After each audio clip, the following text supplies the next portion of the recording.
Tugboat, Habagat, and Boyador 46. Kasama namin dito sa dry dockan.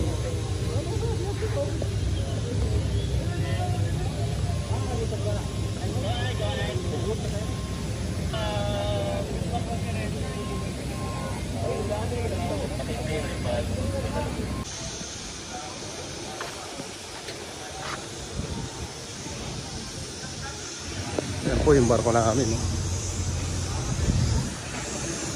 Dry dock. Dry docking. Yan.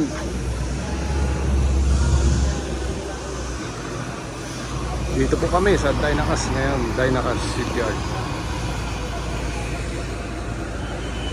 Ayun pa yung isang 44 meters. Tataas din sila bukas. Kokalyong.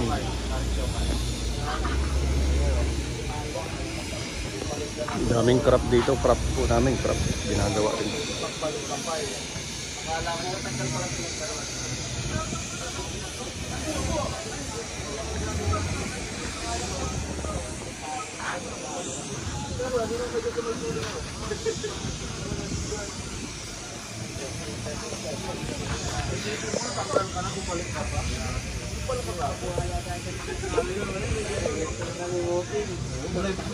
Ito po yung ilalim niya. Ano? Ilalim niya. Yan.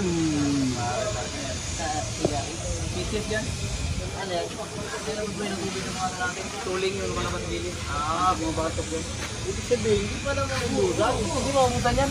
Ano yan palagi? Hindi, ibig ko sabihin ba, sila, kagaya niyan. Pwede sila magbusok scenery dyan eh. Pwede yan?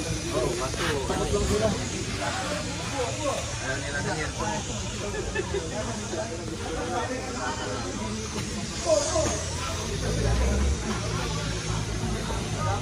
Dito kami sa ilalim ngayon. Yan. Sa malaki din to, light ferry. Okay.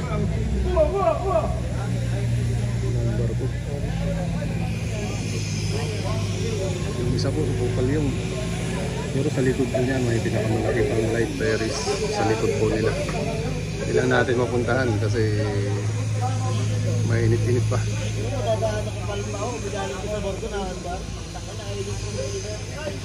Laki yan, light ferry 5.